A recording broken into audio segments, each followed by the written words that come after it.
నమస్తే అన్న అందరికీ నమస్కారం.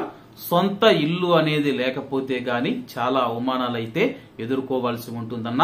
ముఖ్యంగా మధ్యతరగతి కుటుంబాలు ఏవైతే ఉన్నాయో సొంత ఇల్లు లేకపోవడంతో అయితే ఇళ్లల్లో బాడుక్కు ఉంటూ ఉన్నారు. ఇళ్లల్లో బాడుక్కు ఉన్నప్పుడు మనం చూసుకుంటే ఇంటి ఓనర్స్ ఎవరైతే ఉన్నారో పలు కండిషన్లు, షరతులు, ఆంక్షలైతే విధిస్తూ ఉన్నారు.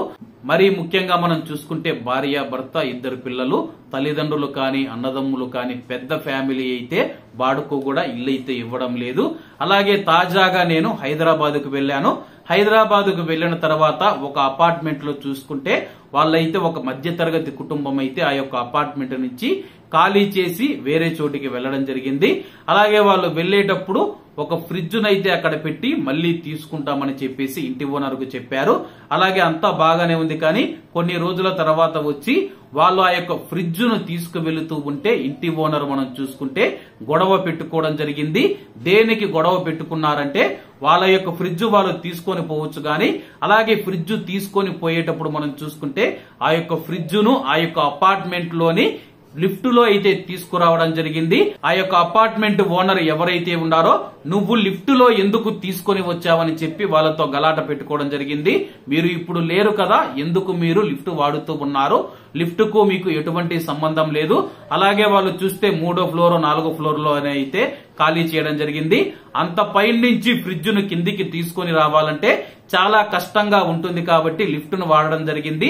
దానికి ఆ యొక్క అపార్ట్మెంట్ ఫ్లాట్ ఓనర్ చూసుకుంటే చాలా గొడవ చేయడం జరిగింది. అలాగే వాళ్ళను కొట్టను కూడా వెళ్లడం జరిగింది.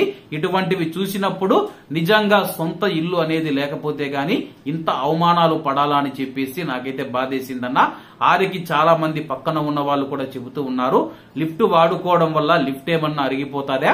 అలాగే ఒకసారి లిఫ్ట్ కిందికి వచ్చిన తర్వాత లక్షల రూపాయలు ఏమన్నా కరెంటు బిల్లు వస్తాదా అని చెప్పి పక్కన వారు చెప్పినా సరే ఏమాత్రం ఆలోచించకుండా నా ఇంట్లో నుంచి ఖాళీ చేశారనే అక్కసును అతను మనసులో పెట్టుకుని అయితే ఈ విధంగా గొడవ పెట్టుకోవడం జరిగింది.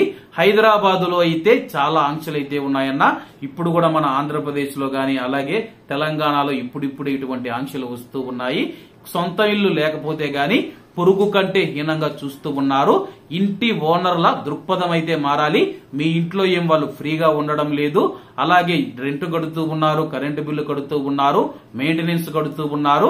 అలాగే వాళ్ళు వెళ్లేటప్పుడు మీ యొక్క కిటికీలు పాడైన, పెయింట్ సరిగా లేకపోయినా మరకలు ఉన్నా సరే ఆ యొక్క పెయింట్ కూడా డబ్బు ఇచ్చేసి ఇల్లు ఎలా ఉందో అలా ఇచ్చి వెళ్లిపోతూ ఉన్నారు. అంత మాత్రాన నీకు సొంత ఇల్లు ఈ రోజు ఉందని చెప్పి నువ్వు ఇంత విర్రవీగుతూ ఉన్నావు. ఏదో ఒక రోజు పరిస్థితులు అనేవి తారుమారవుతూ ఉంటాయి. ఆ రోజు నువ్వు కూడా బాడిగింట్లో ఉండాల్సి వస్తుంది. అంటే ఆయన బాడిగింట్లో ఉండాల్సి అనేది నా ఉద్దేశం కాదు, కానీ రోజులు మారుతూ ఉంటాయి. బండ్లు ఓడలవుతాయి, ఓడలు బండ్లవుతాయి కదా. కాబట్టి ఎవరిని కించపరిచే విధంగా ఇంటి ఓనర్లు ప్రవర్తించకూడదని చెప్పేసి, అలాగే ఇళ్లల్లో బాడుకు అద్దెకు ఉంటూ ఉన్నవారు కూడా ఇంటి ఓనర్లకు సహకరించాలని కోరుకుంటూ అందరూ బాగుండాలి, ఎందులో మనం ఉండాలి. అందరికీ నమస్తే అన్న. జై హింద్.